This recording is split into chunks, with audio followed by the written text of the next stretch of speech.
Welcome. Baruch atah Adonai Eloheinu melech haolam asher kitshanu b'mitzvotav v'tzivanu la'asok b'divrei Torah. Amen. And thank you. I'm going to go into the share. And this week we are studying the very last parsha of Genesis. Always a sort of a bittersweet moment.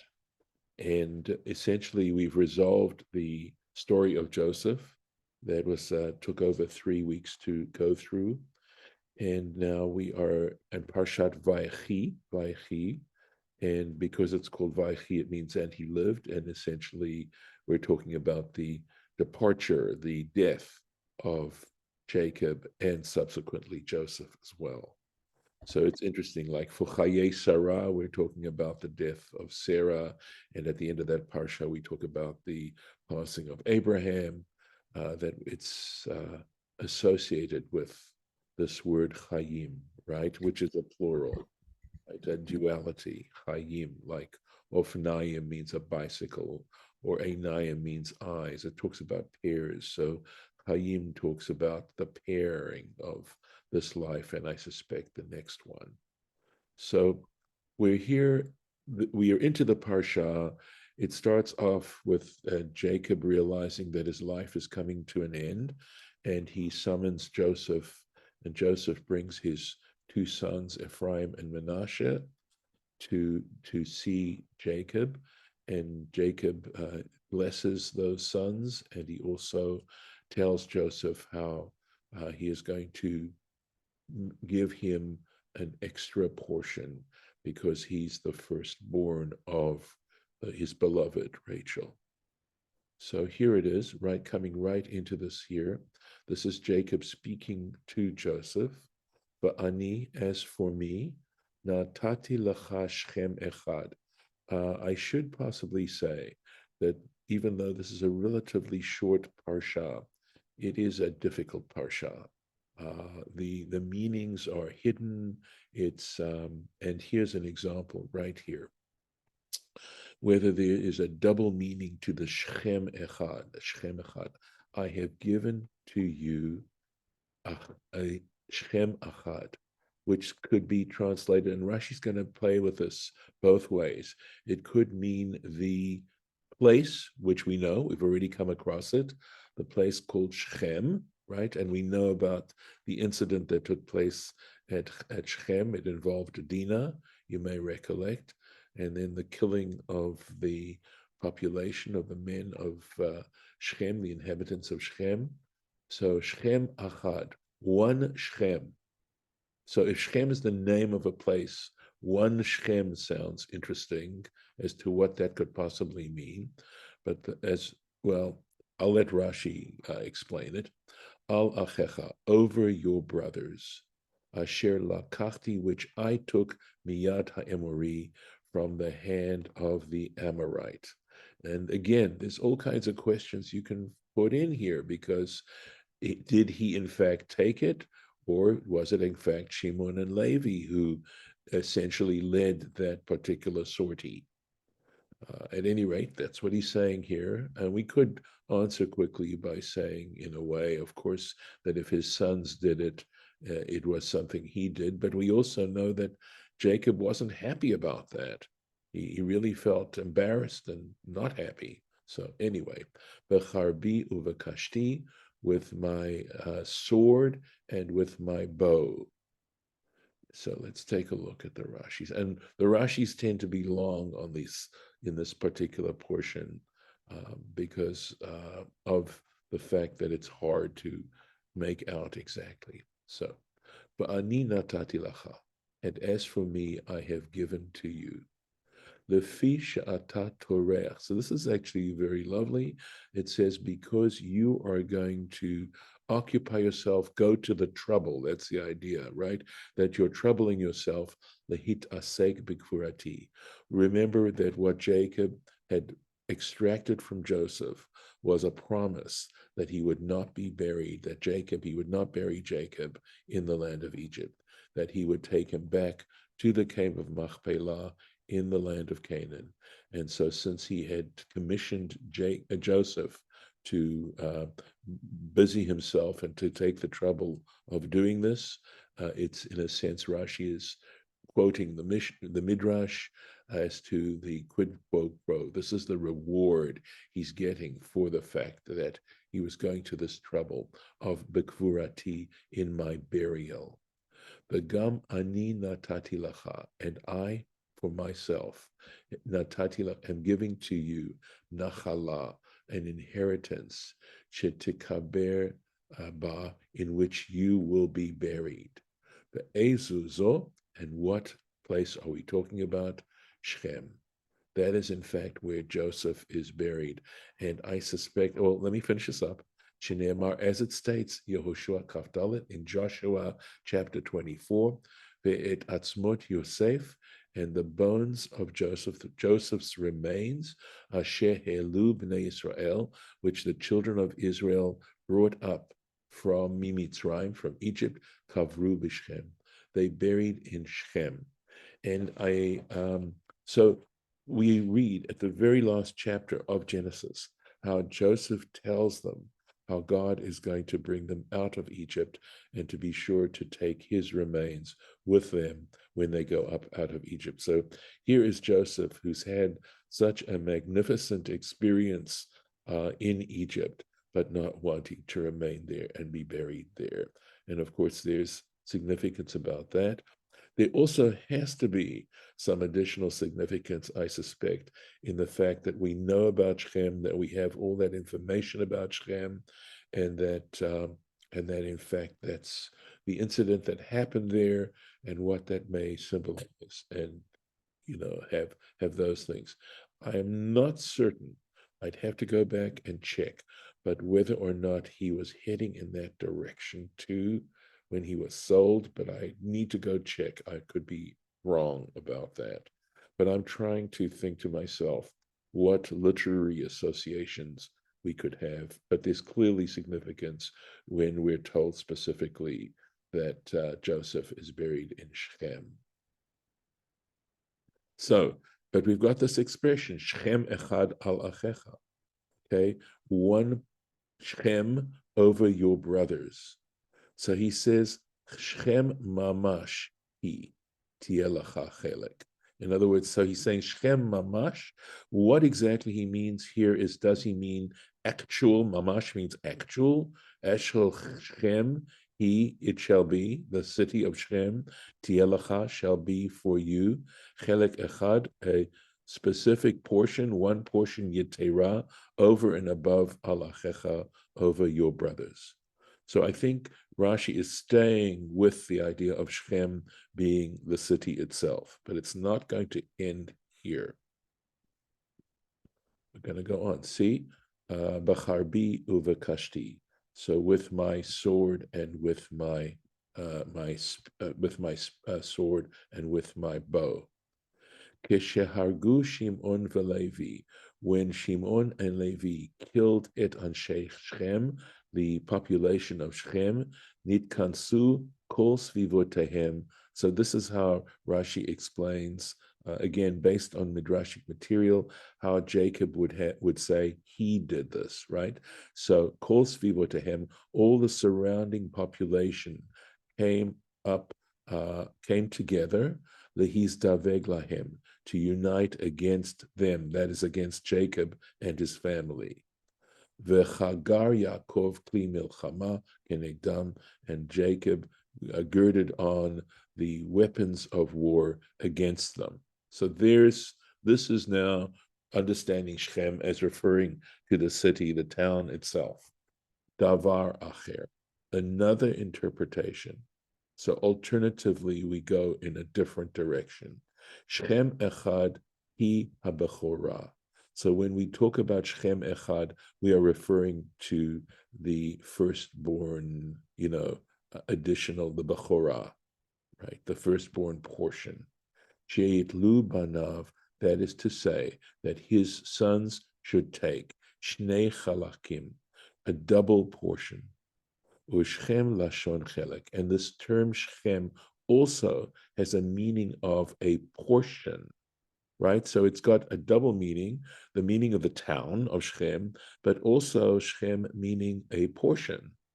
And that may have also some significance with regards to this town of Shechem and what it might represent. Okay, Lashon Chelek Hu. It has the meaning of a portion. Ketargumo, as is mentioned in the Targum. So let's take a look at the Targum for a moment. Here we are. Let's go back here for the Targum, right? But Ana Yehavit Lach, and I am giving to you Chulak. There it is, Chag Yatir, a portion, an additional portion. So the Targum goes completely with Chulak, a portion, and understanding the term Shechem as meaning a portion. So that's what Rashi is citing right now. Let's find this place here. Right. V'harbe yesh lo domim b'mikra. And Rashi says there are many other examples of this term Shechem meaning a portion. So it's not like out of the air. This is something that is a meaning that Shechem has. So he gives an example of Tehillim Kaf Aleph. This is Psalm 21. Ki tishitemu Shechem. For when you place them as a portion, and he's explaining what that means in the context of that psalm. Tashit sonai, you will place my enemies, those who hate me, the fanai lachalakim. You're going to break them into pieces. Is that chelek, right? That Shechem means chelek. So the enemies that I have, those who hate me, will be divided. Again, Psalm 60, Achalka Shechem, I will divide into pieces, into parts. And Hosea 6, Derech Yiratzchu Shechema, Ish Chalako. So I think that's Shechema. Could be. Yeah, right. The way in which they will murder, Yiratzchu, Retzach is murder, Shechema, the parts, Ish Chalako, that is each man his part. And then Zephaniah 3, La'avdo Shechem Echad, to worship him in one part, in other words, to serve God united, right? That they are, instead of being divided, to worship God in unity. Asher lakachti miyad ha'emori, which I took from the hand of the Amorites. So he explains the Amorites here refer to Esav from Esau. So the Amorites were descendants of Esau, she'asa ma'aseh emori. And or if they weren't, he is saying that Esau, and this is sort of interesting. And again, the challenge of this particular section and its Rashis, right? But the point that he's making is that Esau was okay. I'm sorry, I'm processing this myself as I'm trying to explain it to you.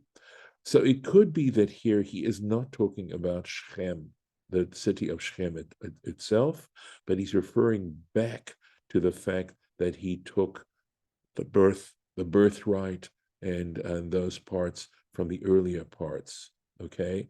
And Esau and the Amorites are not the same, but rather that Esau practiced the types of behaviors of Amorites. So it's not that Esau and the Amorites are directly related, but rather Esau's behavior. And that Rashi's trying to deal with this difficulty that I mentioned earlier on, in that Jacob himself was not directly involved. And he's giving other explanations now as to trying to be able to account for this difficulty in the passage that we just read. Davar acher, another interpretation. Shahayat Sad Aviv Imre Piv. So what he's saying is another reason for referring to Esau as an Amorite. Shayat Sad Aviv, he would hunt, that is, Esau would trick his father. Hunt literally is the term here, his father, Imre Piv. There is the emori, right? The play on words with the words of his mouth. And we have this elsewhere. Earlier on, we talked about Esau the hunter and the interpretations that are given as to what kind of hunting Esau did, and expanding it from specifically about animals, but talking about hunting people as well in this way. Becharbi uvekashti, with my sword and with my bow. And here we're not talking about it. He chochmati utfilati. In other words, sword and bow is understood here as a metaphor, as metaphors for his wisdom, my wisdom, and my prayer, utfilati.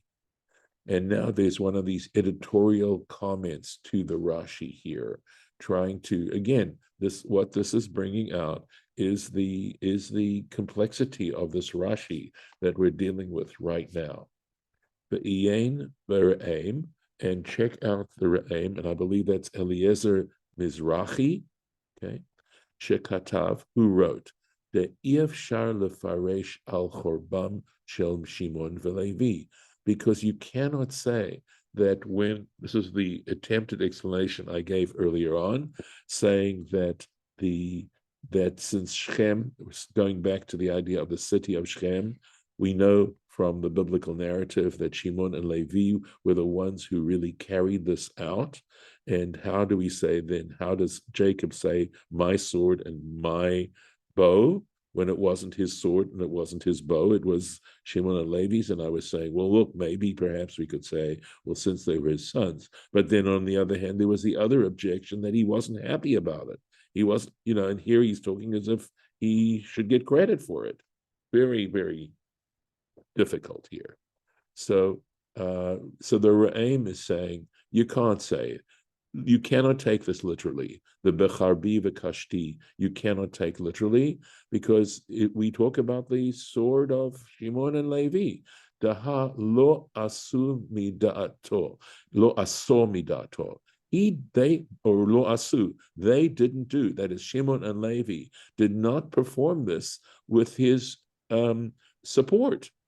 This wasn't his idea. This wasn't Jacob's idea for him to do this. Sharei ka'as alehem, right? As I mentioned, he was angry with them. Alzeh, regarding this behavior. I think this could be a transposition. I think this is actually a misprint, and I think it's really la'aniyat da'ati. And in my humble opinion, I believe that's what this should be. Belav pachi. Okay. You cannot say ifshar lefaresh elahem.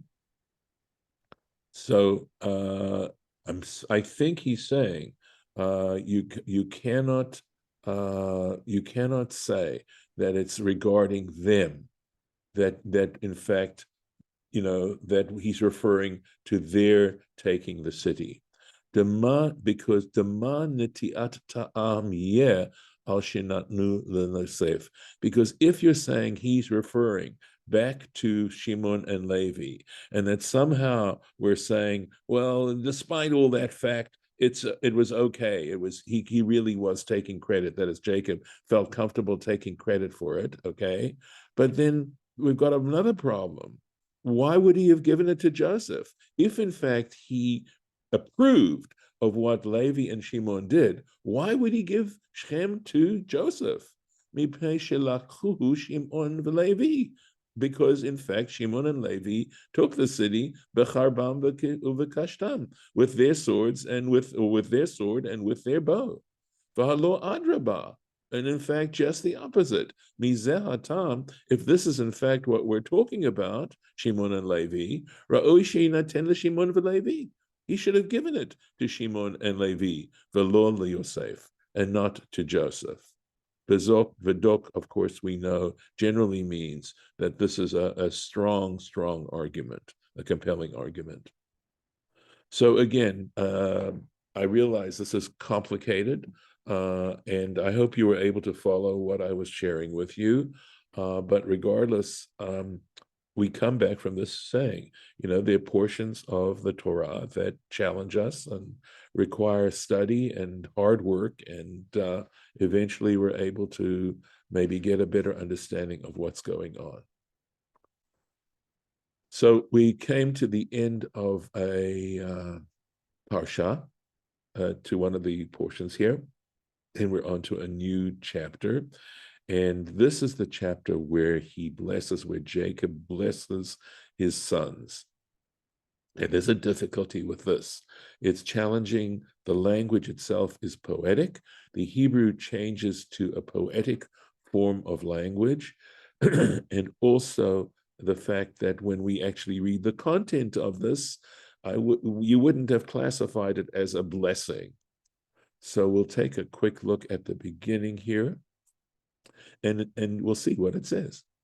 Vayikra Yaakov el banav. So, right, this is the end of this little passage here with him and Joseph, and now we have a whole new episode. Vayikra Yaakov el banav. Jacob summoned his sons. Vayomer, and he said to them, He asvu, gather together. Va'agida lachem et asher yikra etchem va'acharit hayamim. And I will tell you that which will happen to you at the end of days. So this is sounding like he is going to give them a prophecy of what will happen in future time. And the problem here, just bristling with problems, right, is that isn't what he does, right? So let's take a look at the Rashi. This is one of the easier Rashis, right? Ba'agida lachem, and I will tell you. And Rashi is giving we have the citation, Bereshit Rabbah, Bikesh ligelot et haketz. He desired to reveal to them. Haketz would mean Ketz Yamim, the end of days. V'nistalka mimenu shchina, and the divine presence alighted from him. It disappeared from him. V'hitchil lomar dvarim achirim, and so he began to say other things instead, to tell them other things instead. Very interesting sort of statement, right, as to how one processes this. And this is where I'm going to leave it for today. And we'll start tomorrow. Well, actually with bit up here, which is a parallel passage, by the way, to what we just read there. And I'm going to stop the share. And if anyone is interested in any comments, any thoughts that you might have at this point. Yes, Shirabeth, are you raising a hand? You need to unmute. I was actually adjusting my screen, but it's good it's not an auction, right? It does occur to me that in Hebrew, there's an expression in spoken Hebrew now of mishechmo v'mala, which is a way of praising somebody and just saying they're like head and shoulders above everybody else. Yeah. Yes. And that's what came to mind. It's the idea that he's talking about the city seems kind of remote, because it's kind of unlikely. Except for the fact that Joseph is buried there.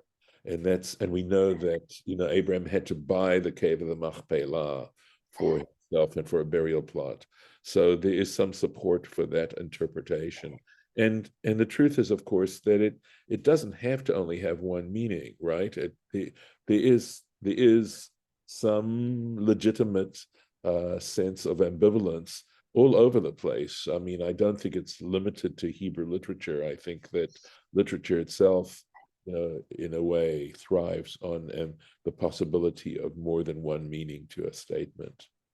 So, yeah, but I really appreciate you bringing in Shechem, or rather, Shechmo v'mala. Yeah, sounds like it's connected. So, okay, I'm going to stop this recording here.